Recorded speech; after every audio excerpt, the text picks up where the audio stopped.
How to change your Spotify password if forgotten. Hey guys, welcome back to the channel.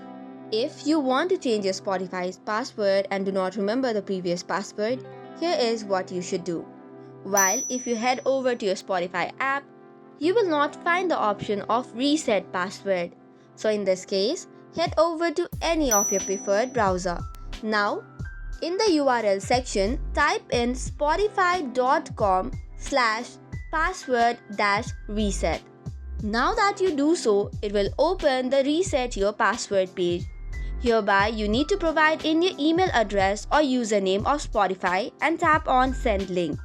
Now you should receive a link on your email address. From there, tap on the link and verify. This will give you a new page whereby you can give in your new password and set it up. So this is how you can change password on Spotify.